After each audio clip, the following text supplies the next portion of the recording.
bom dia com Jesus. Amém? Vamos ver aí aos Colossenses capítulo 3, verso 18 ao 21. Vós, mulheres, estáis sujeitas a vossos próprios maridos. Você está cansado de bater isso no ouvido, hein? Como convém no Senhor. Vós, maridos, amai as vossas mulheres e não vos irriteis contra elas. Vós, filhos, obedecei em tudo a vossos pais, porque isto é agradável ao Senhor. Vós, pais, não irriteis a vossos filhos, para que não percam o ânimo. Nós te agradecemos, Senhor, porque pudemos cantar mais uma vez, e nesta hora eu me lembro do saudoso irmão Juca. Ó, com cego andei, perdido vaguei. E nós estamos aqui sempre aprendendo do Senhor. O Senhor disse: aprendei de mim, que sou manso e humilde de coração, e encontrareis descanso para as vossas almas. Tudo o que nós queremos dizer é para o bem de todos, é para a salvação.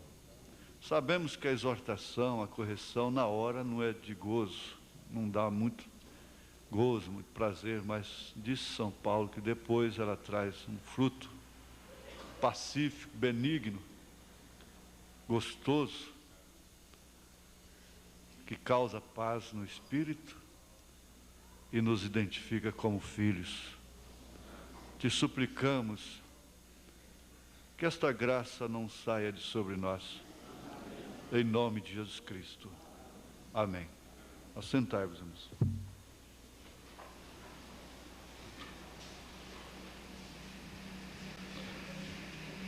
Nós ouvimos sexta-feira passada, eu pedi para repetir, e hoje o irmão Branham disse outra vez: nossa família é identificada pelo casamento. E, na verdade, sem casamento, sem família, não haveria nenhum sentido de nós nos reunirmos como sociedade, como igreja. Nós seríamos nativos, nômades, sem genealogia, o que seria, não é? Mas nós sabemos que, como diz a palavra, agora somos contados como filhos de Deus, a família de Deus. E se o inimigo usa as leis, a psicologia, a psiquiatria, a própria medicina, de um modo geral, para determinados fins malignos, porque se trata da árvore da ciência do bem e do mal. Mas quando ela faz o bem, é Deus. O profeta disse para uma irmã: dê o remédio para seu filho, tire essa tonteria de sua cabeça. Talvez se eu falar isso para uma irmã, que ela diz: eu fiquei sentido com o senhor, porque o senhor me chamou de tonta, né? Mas eu disse: tire essa tonteria de sua cabeça, dê o remédio para o seu filho. Deus está na medicina.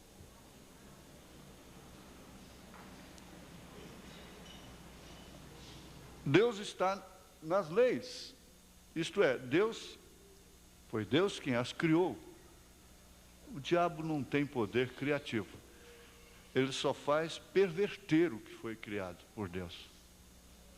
O poder dele é pervertedor, é perverter o original, a verdade. Por isso, nós, mais do que nunca, sabemos que nós estamos realmente no fim. No fim, conforme estudamos aqui, sexta-feira passada, naquele casamento, sobre o batismo. A mulher, de um modo geral, não me referindo às irmãs, e nem mesmo a muitas das descrentes até, há muitas mulheres boas, honestas. Eu tenho um vídeo daquela mulher falando assim não. Essa é a razão do casamento não existir hoje. Porque o homem, em outras palavras, deixou de ser o machão da casa. Deixando de ser o macho da casa, ele passou a ser um babaca. Babaca da casa, né? Então ela disse, é por causa, e as outras rindo dela. E o certo é que ela disse assim, eu estou feliz sim, porque eu fiquei no posto do meu dever. Já sepultei meu marido, e minha família está unida até hoje. Minha família não se desfaz fácil por causa disso. E, no entanto, ela não é, assim, aparentemente uma crente, não é? Pode ser até uma evangélica, não sei. Agora, a mulher perdeu o batismo de ser mulher, de ser esposa, de ser mãe, o instinto maternal, o ser feminina, de uma maneira completa. Foi o que ouvimos, aprendemos. Maria foi batizada para a sua missão. Estou recobrando apenas um pouquinho, né? E, por sua vez, o homem também. Eu estou aí com uma fita gravada já. Vai ser uma das introduções de um dos cultos sobre o desejo de mulher. Então, como diz o irmão Brenner, as mulheres vão ficar em alta com aquela fita, não é? Porque aí vamos traçar o perfil do homem que a mulher deseja, e mais do que isso, que ela precisa, que toda mulher quer. Então o homem, por sua vez, perdeu o batismo de marido, de pai, conforme temos estudado, o senso da responsabilidade, o sentimento de responsabilidade, a lucidez, o amor, o próprio amor. Isso é Bíblia. O amor tem esfriado. Pega um fogo aqui, daí a pouco a lenha acaba. Mas nós não podemos julgar a igreja pelos poucos barcos que afundam. Às vezes há pessoas que se precipitam no falar e julgam a igreja por causa de alguns casos, poucos. Chegam a dizer, aquela igreja tem esse espírito. Isso é uma blasfêmia. Você nunca, o profeta diz isso, você nunca julgue a quem quer que seja, muito menos a uma igreja. Se você vê coisas erradas lá, saia calado. Você não pode consertar, você ficará culpado daquilo que você se mete naquilo, sem a devida comissão para solucionar aquilo. E você vai ficar culpada daquilo. Isso está na mensagem aos Hebreus, capítulo 2, parágrafo 4, por aí. Quando você quer testemunhar uma coisa, fica curioso para saber de problemas dos outros, fique sabendo, você vai ficar culpada daquilo. Então, falta de batismo, que significa imergir. Então o mundo está batizado no futebol. O ator, a atriz, são eles batizados para desempenhar aquela função. São gênios e se dedicam com todo denodo, com todo zelo, com todo empenho, noites adentro, e dão a vida por aquilo. Eles são batizados, por isso eles entram no espírito da coisa. Foi o que o profeta disse. O cristão, como o mundo entra no espírito das coisas do mundo, o cristão deveria entrar no espírito das coisas de Deus. Isso nos livraria de muito transtorno, ou muitos transtornos, não é? Que nos fazem penar, sofrer, ficarmos machucados, desmoralizados, difamados. às vezes já na velhice, na hora de gozar de um descanso, está sendo difamado, está sendo discutido, está sendo julgado. Por quê? Isso não teria sido um descuido? Não teria saído fora do véu adentro? Não teria ficado assim isolado, isolada dos ruídos de fora? Então, praticamente é impossível ter um lar na forma da palavra, dessa forma que acabamos de ler. Mas parece que Jesus Cristo determinou que seria assim: 5 numa casa, 3 contra 2, 2 contra 3. Se dissesse 6, seria empatado, 3 contra 3. Mas número ímpar sempre fica desempatado, né? Um lado tem vitória, né? Um vence. Ele determinou que seria assim mesmo. Isso é uma lei da qual nós não podemos fugir. Então devemos encará-la como tal, como lei do Senhor, a lei que Deus criou, né? Mas nós vamos entrar aqui então na experiência do Pai. Porque o tema aqui é a sexualidade na família. Mas nós não estamos abrangendo isso diretamente, esse fator. Nós estamos ampliando e encarando de uma forma generalizada todos os problemas em relação aos filhos, às crianças principalmente. Pois bem, o irmão Branham diz aqui, na mensagem Liderança Azul, a voz de Deus, parágrafo 27, ele diz: primeiro é o benefício da mãe, então a palavra do pai. Agora veja como é que ele vai encarar o pai. O que deve ser o pai? É bom que as moças, antes de se casarem, pensem nisso: meu marido vai ser o pai e eu vou ser a mãe. Então veja o que é o pai. Depois que a mãe dá a você o seu primeiro passo, então você olha para seu papai, todos nós, para acharmos sabedoria.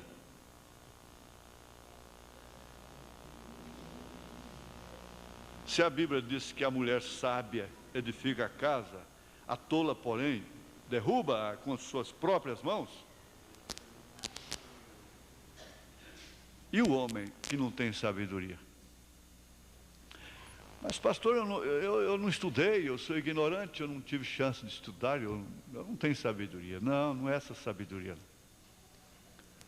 Tiago disse: você tem falta de sabedoria? Peça a Deus, Ele vai te dar sabedoria. Ele não disse, vai para a escola, não. Ele disse, peça a Deus, Ele te dá sabedoria. Essa sabedoria de fazer valer as suas experiências amargas em favor de sua família, de seus filhos. A sabedoria de reconhecer, sentir os calos nos pés, na cabeça. Então, para acharmos sabedoria, nós vamos ao Pai, porque Ele é o cabeça da casa. Fora disso, a coisa já está em transtorno.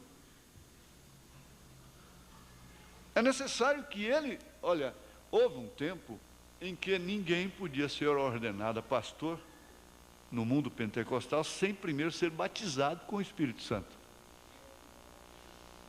E tinha uma determinada evidência que aquele homem era batizado com o Espírito Santo. Ninguém deveria se casar enfrentar uma missão, um ministério tão profundo, tão importante como este, sem primeiro ser batizado,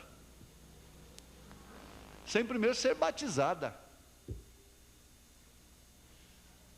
Por quê? Como que é? Nós vamos querer um lar como foi o nosso. As agruras, as dificuldades que nós vimos no casamento da nossa mãe, do nosso pai, as decepções, os choques, as dores, não serviram para nada. É por isso que aquela mãe diz para a filha: não, minha filha. Ela diz: mamãe, que força moral a senhora tem para vir falar isso para mim? E o seu casamento?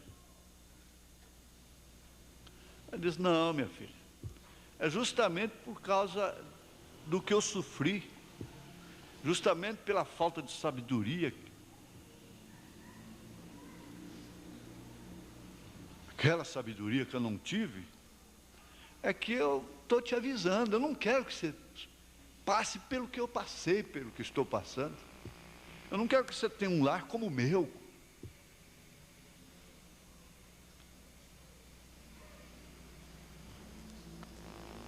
Então ela disse para a filha: veja como estou acabada. Eu já estou praticamente velha. Você está se acabando comigo. A avó estava lá bem enrugada, bem acabadinha. Ela disse: mamãe, olha a sua mãe como está, hein? Elas têm sempre uma sabedoria, né, para isso. Elas respondem em cima. Quer dizer que a mãe dela tinha acabado com a avó, né? Então, o certo seria ela acabar com a mãe também. E depois o certo é a filha que vem acabar com ela. E fazer essa corrente. Mas não é assim. Não há porquê. Não tem que ser assim. Porque ele é o cabeça da casa. E ele normalmente, não que ele seja mais inteligente, veja, irmão, mas ele apenas é feito líder da sua família. O homem, para casar, deve pensar: eu vou ser o líder da minha família. A mulher diz: eu tenho um líder. Eu tenho um líder. Agora, essa liderança, ela é manifestada através da prática, do dia a dia. Não é impor uma liderança por força, por violência, coisa que nem Deus faz com sua igreja. Mas, ao longo do tempo, ao passar do tempo, a própria esposa, os próprios filhos, falam: olha, quando ele fala, é verdade, hein? Tem alguma coisa nisso aí, a se pensar. Por quê? Porque todas as vezes eu dizia para minha mãe: oh, mãe, por favor, não fala não. Eu já nem queria que ela falasse. E eu ficava como, às vezes, como aquele menino, pode jogar o papelzinho fora? Às vezes, querendo saber o que eu devo fazer com o papelzinho. Mas quando, na hora que era um passo que determinaria até a minha vida toda depois, esse eu não quis consultar ela. Porque eu já sabia da sua resposta. Eu não lhe dei a mínima satisfação. Depois é que vem: ah, mãe, olha o que eu estou passando. Mãe chorando, e mãe orando. Mas antes, não, agora, para jogar o papelzinho fora, mamãe, o que a senhora acha? Eu posso jogar esse papelzinho fora? Coisa sem significância. Há muitos membros que fazem isso com o pastor também. Pode jogar o papelzinho fora, pastor? Mas prestemos atenção.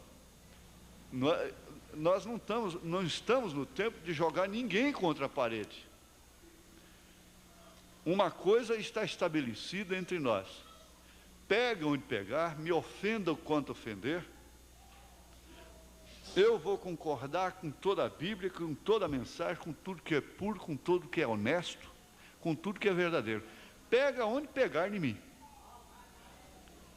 E a igreja pense nisso também. Se você pensar assim, dessa forma, você nunca se ofenderá com a palavra.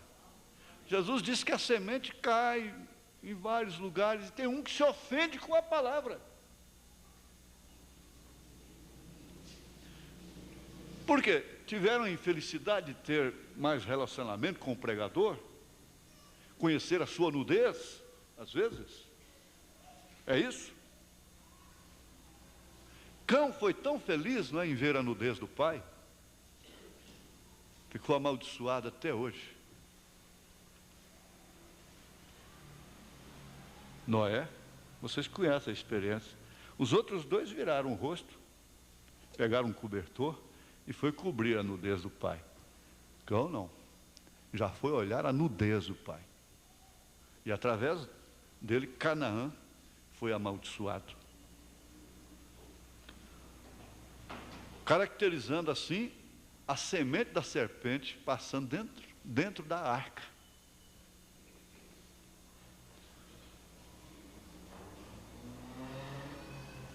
O profeta diz, é justamente nessa hora que Deus quer ver como que você vai proceder, de que forma que você vai agir. É quando ele está na sua mão. Aquele casal estava na mão do profeta. O profeta diz, eu não sou culpado disto aí. Eu não posso falar como o profeta falou. Nenhum de nós que seja mais autêntico, mais sincero, não falaria. Eu não sou culpado disso aí, porque às vezes não é culpado daquilo, mas é culpado de coisa pior até. Culpado no mínimo, culpado no máximo.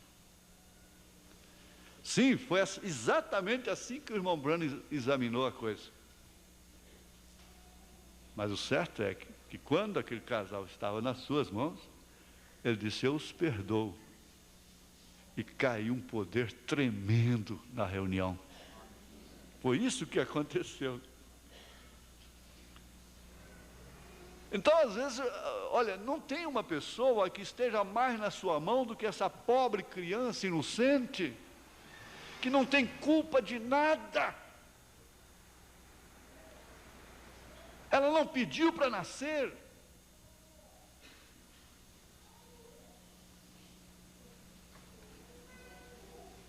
Ela não suplicou, ela não fez uma trama para nascer.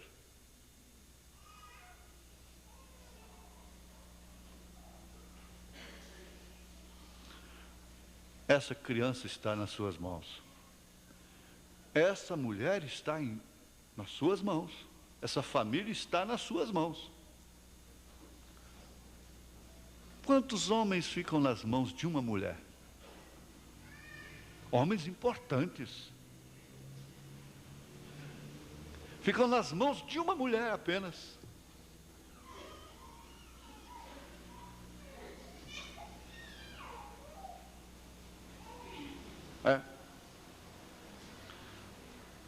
Agora, se referindo ao pai, a esse líder da casa, não é que ele seja mais inteligente, mas ele é apenas feito líder da sua família.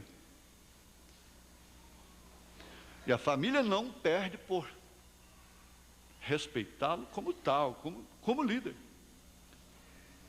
De modo que conseguimos que o nosso pai diz para fazermos. Quando ele diz, agora filho, eu gostaria que você fizesse certa e certa coisa. Então nós o ouvimos, por quê? Por quê? Porque é sabedoria. Mas ouça, está vendo? Ele aprendeu muito e temos que perguntar-lhe para vermos o que ele tem aprendido. Ele aprendeu muito na vida. Aprendeu às vezes a custa de pancada. E então podemos tirar proveito por o que ele tem aprendido, o que ele tem sofrido. Ele nos diz: agora não vá fazer isto, filha. Não faça isto, filho. Na maioria dos casos, a filha sabe. E mesmo que seu pai não saiba, ele está dizendo: não faça isto. A mãe está dizendo: minha filha, não faça isto, mesmo sem saber. O filho sabe que a resposta do pai e da mãe é essa: não faça isto. Meu pai me disse para não fazer, mas eu fiz. E isso fez com que isto acontecesse para mim algo ruim. De modo que está vendo, então ele, o papai, nos diz como fazer e o que fazer certo.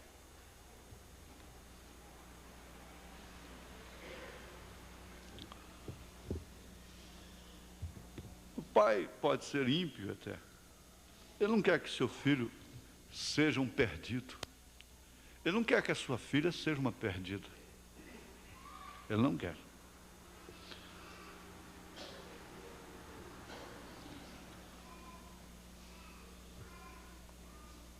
O repertório de comportamentos da criança, ao nascer, se restringe a reflexos neurofisiológicos e glandulares, embora tenha importância fundamental para a sua sobrevivência. Aprendemos domingo passado que ao nascer, ao ser concebida, já vai recebendo informações no seu cérebro, armazenando informações da vida no seu cérebro. Agora, o profeta fala exatamente isso, que você põe um bebê no berço e que adianta você botar lá uma campainha para quando ele estiver molhado, sujinho, né? Ele começar a chorar, a bater a campainha, né? Ele só faz chorar. Então, essa criança chora quando está com fome ou quando sente qualquer desconforto em seu corpo. Isso é a maneira de dizer que as coisas não vão bem, tem algo errado consigo. À medida que ela é atendida em suas reivindicações instintais, de instinto, vai havendo um discernimento em que estão associados estímulos e respostas compatíveis. Então ela vai sendo informada que não é certo estar molhada. E não sendo certo estar molhada, então tem que pedir socorro. E ela usa o meio que ela tem, ela chora.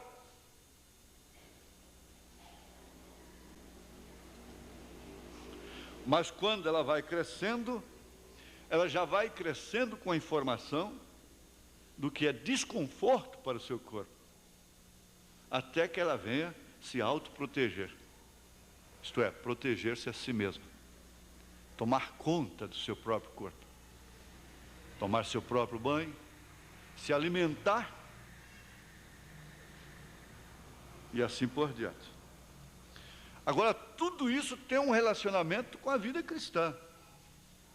Nós também nascemos como bebês em Cristo.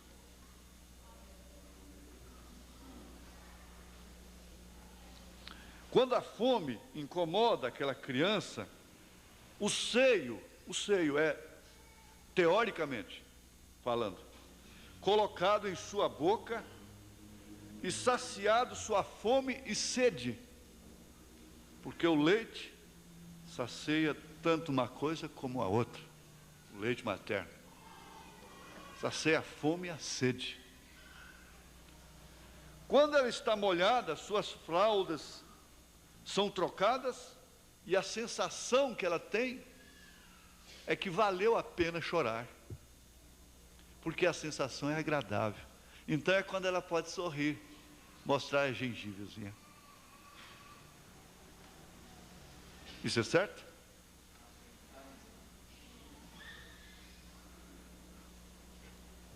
Quando a mãe a acalenta em seu colo e diz palavras de carinho. A sensação é de segurança e de proteção. Mas quando o sistema neurótico da família explode nos seus ouvidos, a sua sensação qual é? É de insegurança e de falta de proteção.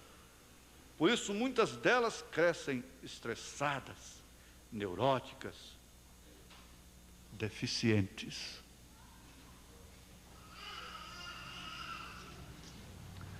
O cérebro vai enriquecendo com experiências novas à medida que ela vai se desenvolvendo no tempo e de acordo com a disposição dos adultos para se relacionar efetivamente com a criança. Então, nós aprendemos domingo passado aqui que a criança é, sem dúvida alguma, um motivo de respeito dentro de casa, que impõe falar baixo. Uma criança impõe os pais falarem baixo, falarem como gente. Uma criança impõe, ela está exigindo aquilo pela sua fragilidade, pela sua inocência, pela sua dependência. Ela impõe que os pais sejam educados. Ela impõe que os pais sejam prudentes. Ela impõe que os pais sejam honestos. Ela impõe que os pais não prostituem.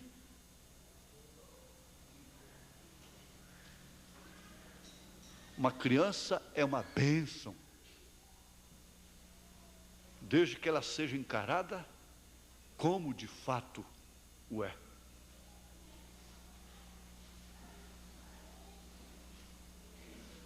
Por isso que muitos psicólogos chegam à conclusão, com casais, dizem, olha, a hora que vier um filho vai acabar esse problema. Muitas vezes, muitos casos são solucionados com a presença de uma criança. 2, 3 filhos, 4 filhos, 5 filhos numa casa. Eles são diáconos da casa. Eles vão manter a ordem na casa, se os seus direitos forem respeitados.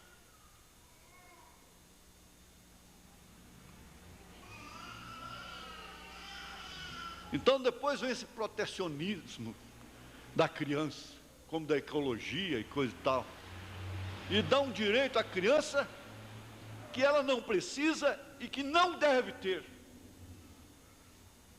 É o caso da mulher. Eles estão dando direito que a mulher não precisa e não deve ter. Vocês vão ouvir no desejo de mulher. A sociedade, a mulher da sociedade não vai gostar daquilo. Por quê? A mulher deseja ser protegida. E elas não aceitam. Não, proteção não. Eu mesmo me protejo. Eu já sei dar karatê, judô, atiro muito bem.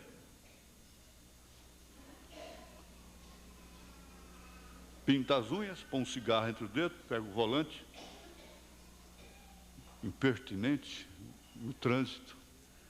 Quase todas buzinadas atrás, pode olhar.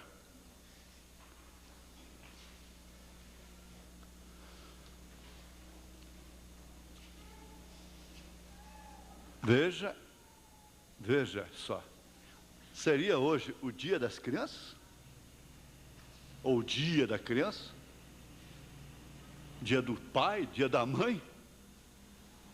Ora, gente, isso tudo é formalidade, banal. O dia é hoje, se chama hoje. A hora se chama agora. Hoje é o dia da namorada. Hoje é o dia do namorado. Hoje é o dia do pai. Hoje é o dia da mãe. Hoje é o dia da criança. Hoje é o dia da pátria. Hoje é o dia da igreja.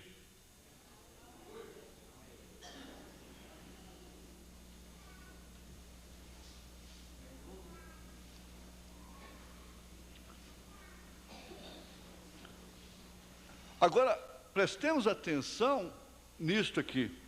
Se o ambiente é rico em estimulações positivas, estimulações positivas, agradáveis, sadias, a criança aprende com maior facilidade a se contatuar com as coisas, a se relacionar com as pessoas, também da mesma maneira que as pessoas estão se relacionando com elas. Isso não é profundo? Isso não é tremendo? Então, da maneira que os pais relacionam com seus filhos, eles também vão se relacionar com as pessoas. Aí vem a chamada educação do berço. Educação do berço ou de berço não quer dizer que, às vezes, como eu, nunca tive um berço. Tadinho. Meu berço foi um colchão de palha, um catre. Mas é berço, educação de berço.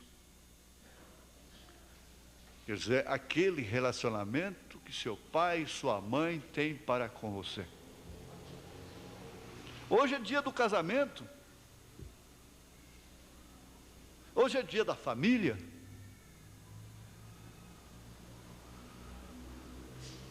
A sorte daquela criança depende da saúde e da disponibilidade, da educação, do temor a Deus, dos adultos em amar.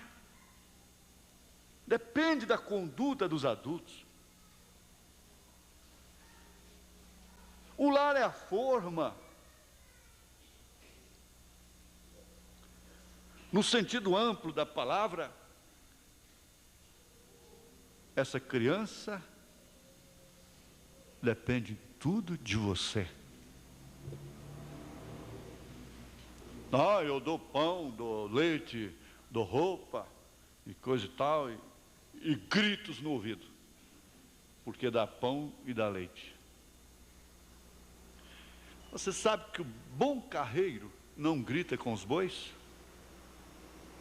O bom vaqueiro não vive xingando as vacas, gritando, dando pancada? Ele consegue de uma maneira maestra, porque ele é batizado para aquilo. O irmão Brando disse: é assim como eu conquisto as feras. É assim que ele passava a mão na cabeça de um touro selvagem, de um tigre.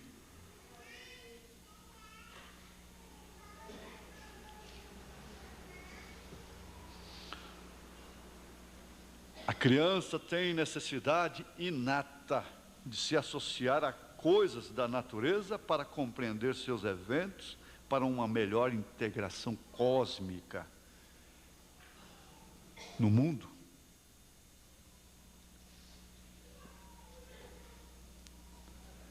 Então, era um bom costume que os pais tinham de levar seus filhos para pescar. A criança precisava de pescar. A criança precisava ser familiarizada com a natureza. De um modo geral, porque tudo isso é cósmico. Tudo isso envolve, tudo isso é uma órbita, tudo isso é uma atmosfera que envolve o ser humano. E não é a terra que é maior. Quem é maior é o homem. A terra foi feita em função do homem, não o homem em função da terra. Como a Bíblia diz, o homem não foi criado para a mulher foi criada para o homem. Não precisava ninguém temer.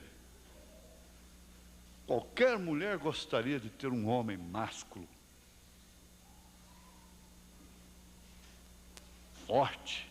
Forte não quer dizer porque é baixinho, magrinho, não é isso, não tem nada a ver. Não estou falando forte fisicamente. você entende. Forte no seu caráter, nas suas decisões, como pobre, como lutador, como pedreiro, como mecânico, como faxineiro, seja o que for. Vou repetir, aquela irmã me disse isso, e tantos testemunhos que vão chegando todo dia, que eu vou dizendo, e isso, Satanás, isso você não vê, né? Você só vê o barco que afunda.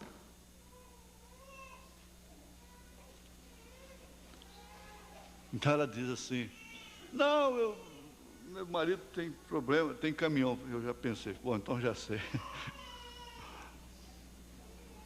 Ela disse, só que eu tenho uma coisa, ele faz qualquer serviço, nunca deixou faltar nada em casa. Lava banheiro, faz o que for, racha lenha, trabalha de servente, de pedreiro, faz qualquer coisa. Mas faltar o pão em casa nunca faltou.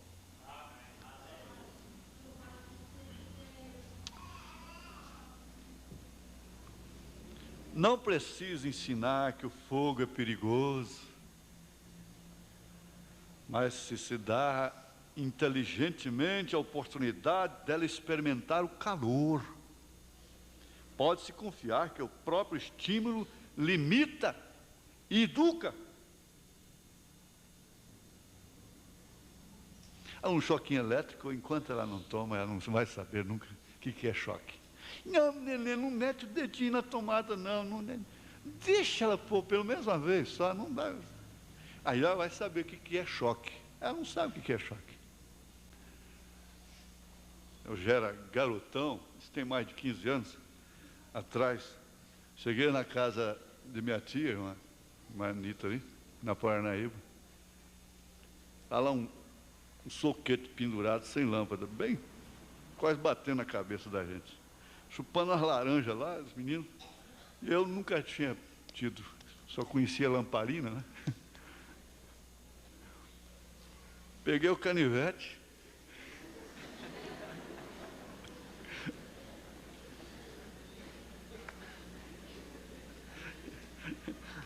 Aí foi o suficiente, né? Para a gente saber o que é choque, o que é eletricidade. O Otávio ficou sabendo o que é o peixe elétrico. Caiu de costa. Plantou bananeira lá de costa.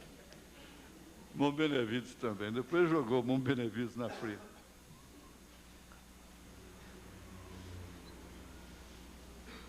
Deixa ela experimentar o calor. Quem não suporta calor não deve chegar perto do fogo.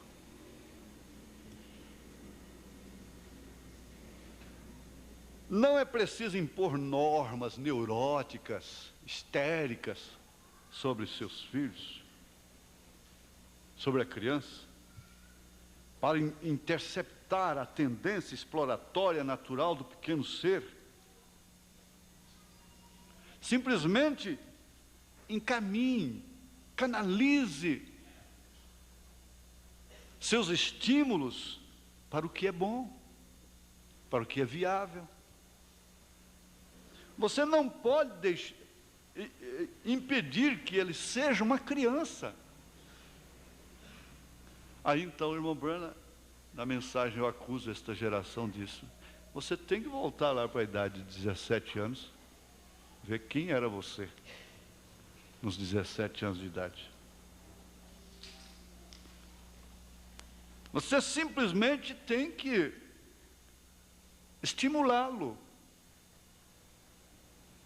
A criança já pode levantar sozinha?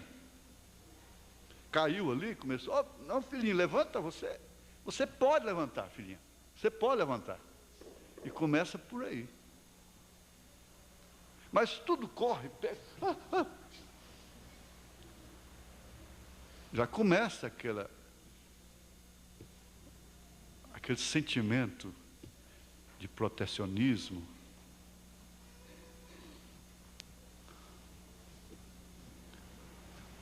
É preciso ter coragem para que os adultos entendam esses fenômenos pelos quais eles próprios passaram e muitos deles foram danificados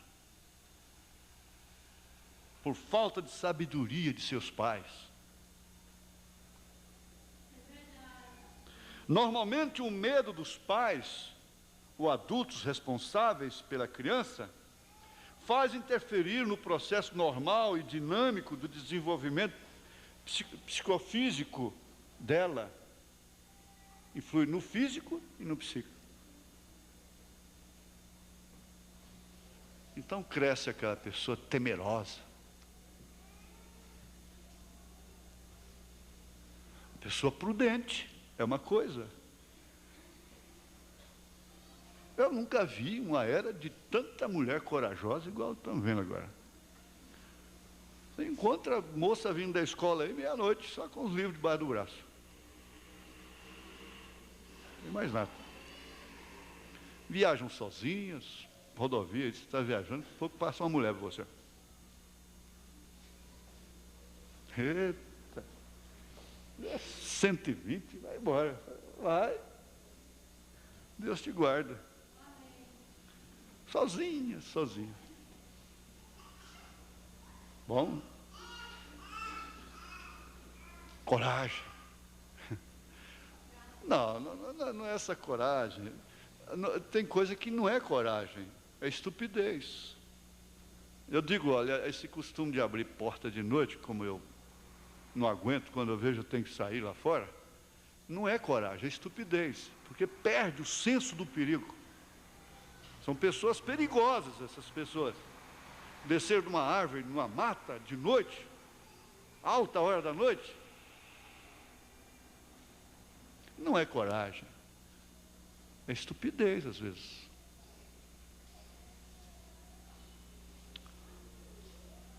Então, o senso exploratório de um ser humano é infinito, enquanto ele vive. Você está dando, sabe o que é? Você está dando apenas o fundamento. O fundamento é que vai determinar, é que vai edificar a casa na rocha. É o fundamento que vai determinar. Inclusive, de 1 a 6 anos de idade, cada pai, cada mãe deveria investir na alimentação apropriada. Eu estou com uma cena de uma criança esquelética, morrendo de fome, atrofiada mesmo, depois que eles começaram a dar o farelo de arroz para ela, que é a entre-casca que fica no arroz integral. Aí você vê depois como que ela modificou completamente. Os pais mesmo pobres deveriam investir na criança pelo menos 6 anos. Precisa de ovos, de preferência aquele ovinho lá de casa, da galinha caipira. Precisa de verdura, principalmente aquela verdurinha que você cuida lá, a couve, a alface, o tomate que você cuida no seu quintal, da banana que tem o potássio, de preferência a prata, a banana prata, seguida da maçã. Variar. Eu vi um estado aí que ele é campeão em fome, em desnutrição. Mas uma das causas é a alimentação de rotina, é aquilo a vida toda. Farinha de puba, não sei mais o que, pronto. E arroz branco. Então é aquela alimentação rotineira, não procura variar. E no corpo, o corpo humano carece de tudo que tem na terra. De tudo que tem na terra. A mãe deveria se preparar para alimentar o seu bebê, pelo menos, no mínimo 6 meses, com seu próprio leite, seu próprio seio.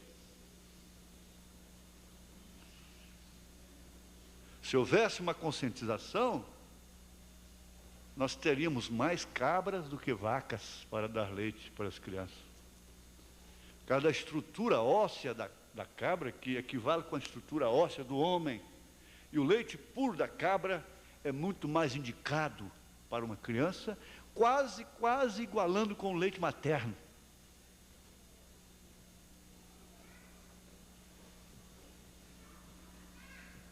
Você pensa em ter uma criança forte, sadia amanhã? Invista nela, pelo menos nos primeiros dias, começando desde a gravidez, tirando até as cáries dos dentes, seu e do seu marido. Passa no beijo.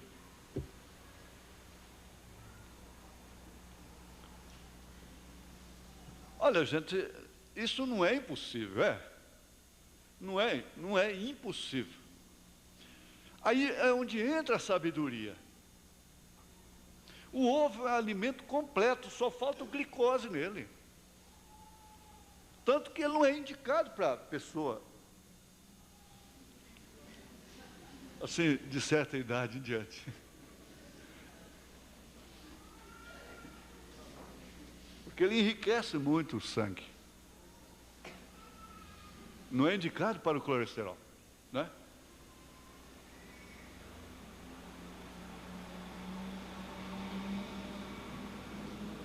A rapadura é uma fonte de energia e vocês deveriam preferir 1000 vezes um pedaço de rapadura do que um chocolate comprado lá, industrializado.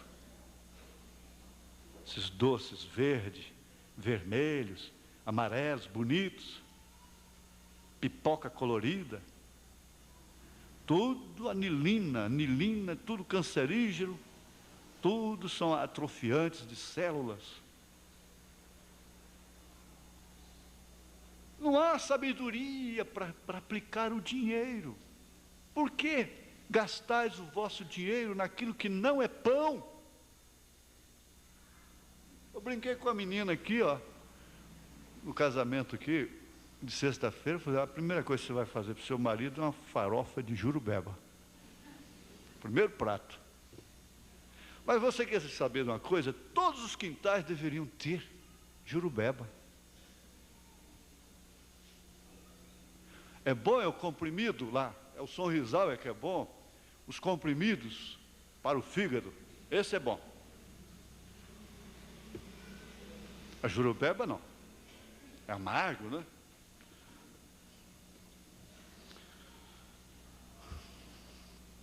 Eu tenho que parar agora, mas vamos ver aqui. Esse senso exploratório de um ser humano, ele é infinito, enquanto ele vive. Porém, é fácil compreender que as intercepções são constantes e frequentes em toda a fase da vida, principalmente da criança. O desejo de liberdade torna-se paradoxal ao temor que temos dela, ou de suas consequências supostas. Muitas vezes uma criança não sabe fazer com a sua liberdade. E o que está acontecendo, de um modo geral, vocês entendem, eu sei que as irmãs entendem, com a mulher. Elas não estão sabendo o que fazer com a sua liberdade.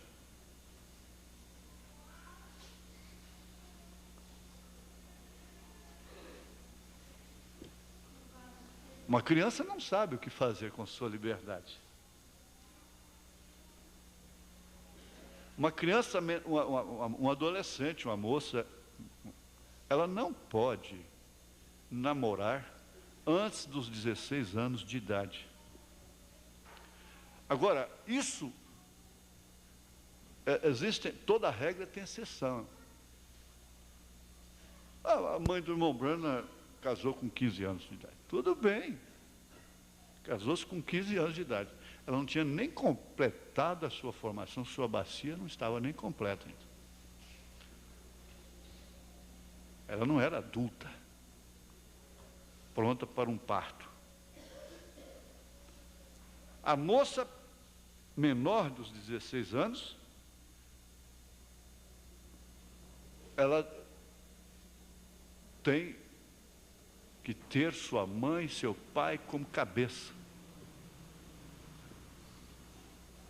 E todos os rapazes deveriam respeitar isso. O oriental, às vezes, ele faz um compromisso com os 7 anos de idade, com a menina. Vai embora, vai trabalhar. Não fica fazendo chacota na casa dela. Está complicando a criança, não. Ele some no mundo, vai trabalhar. Depois que ele está adulto, que ele pode casar, então ele vem em casa, ela está esperando. Isso é diferente. Mas essa menina nova se apaixona de uma maneira cega. Ela não tem como discernir realmente.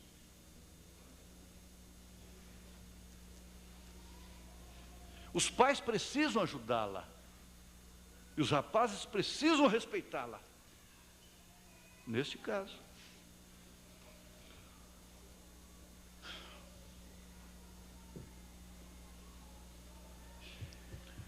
O desejo de liberdade, veja. Bom, isso eu já li. Vamos terminar. Ela é uma liberdade. Essa liberdade da criança é uma liberdade vigiada. É uma liberdade amparada, protegida. Não quer dizer que a criança tem que ser solta e fazer o que bem entende.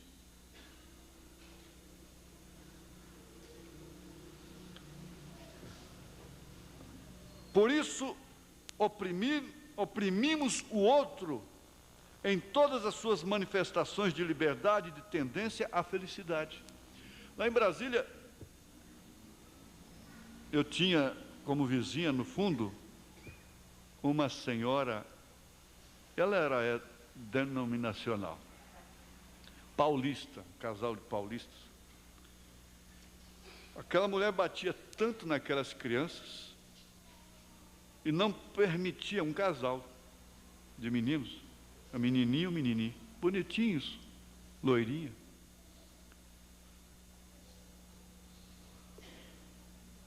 E a maior ignorância de um pai não permitir que a criança chore. Tem que apanhar sem chorar. Isso é estupidez.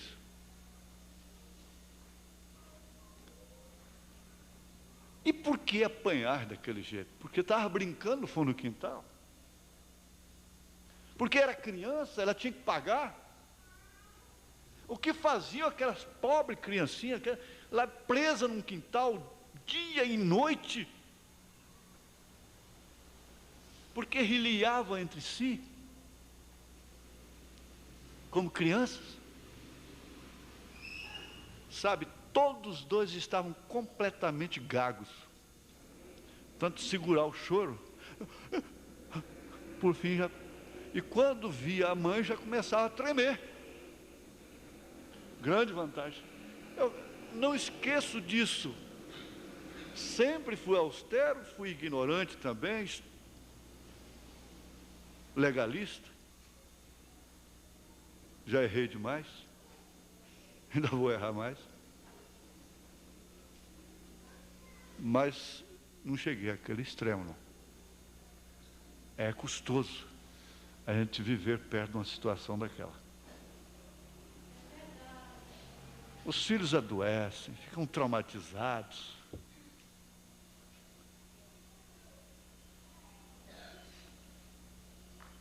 A parcialidade.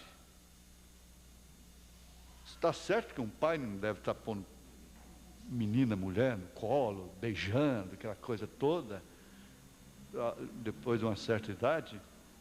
Mesmo existe o próprio senso, né? Mostra limites, mas pais ignorantes que formam uma parcialidade entre filhos, homens e mulheres, e a consequência é trauma.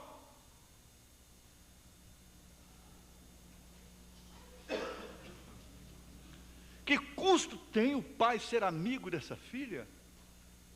Sair com ela, levar ela para comer junto um dia? Que custo tem?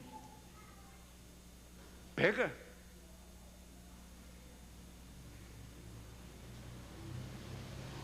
Não, não pode.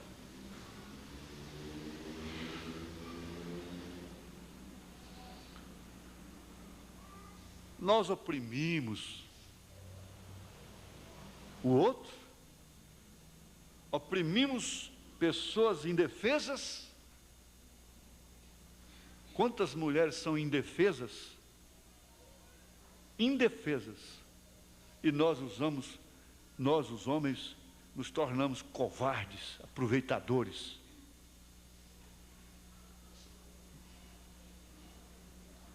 Porque elas se tornam indefesas.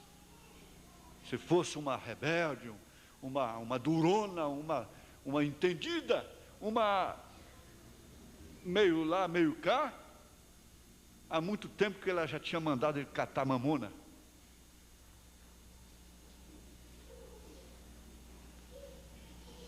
Mas por quê? Ela é temente, ela tem princípio de mulher, ela é humilde.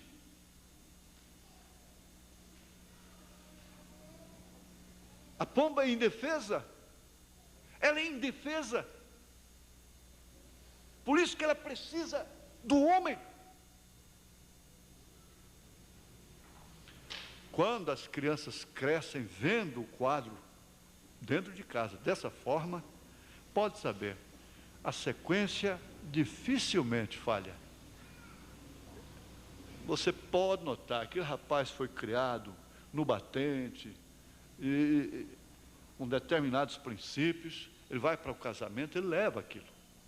Você pode notar, ele leva, cada um tem, se você entra mais de um moço ou de uma moça na sua família, você vai notar que cada um leva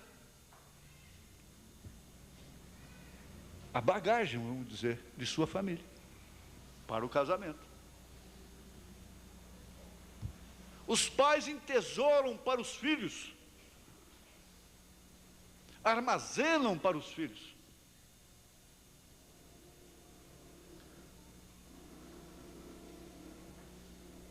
E em nome de princípios e de doutrinas, criamos virtudes para as nossas repreensões. Paulo diz, para a nossa satisfação.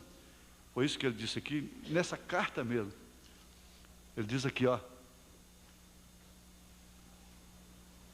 Acho que é isso mesmo, Colossenses 2, não é?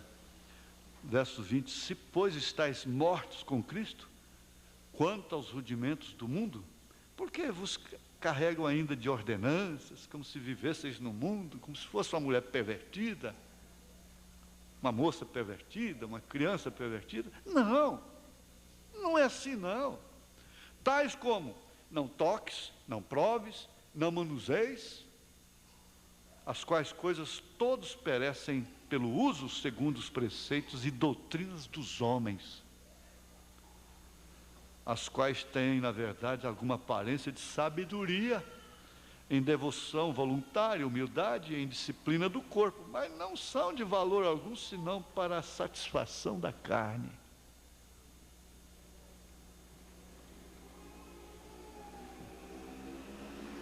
Aí somos liberais.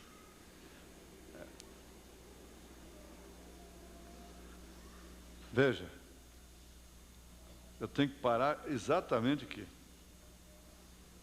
Em nome de princípios e doutrinas, criamos virtudes para as nossas repressões,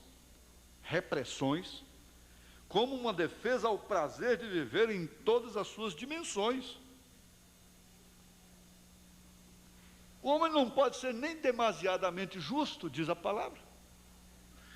O homem tem que ser como ouro, que é maleável, ele não pode ser como latão, como bronze.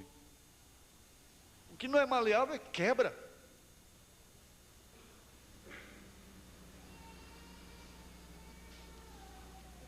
O que não é maleável não dá chance para conserto, para o arrependimento. Não pode ser levado ao fogo e derretido de novo.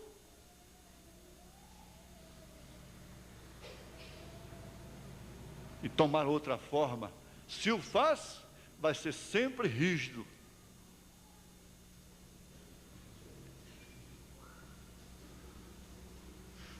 São 12, né?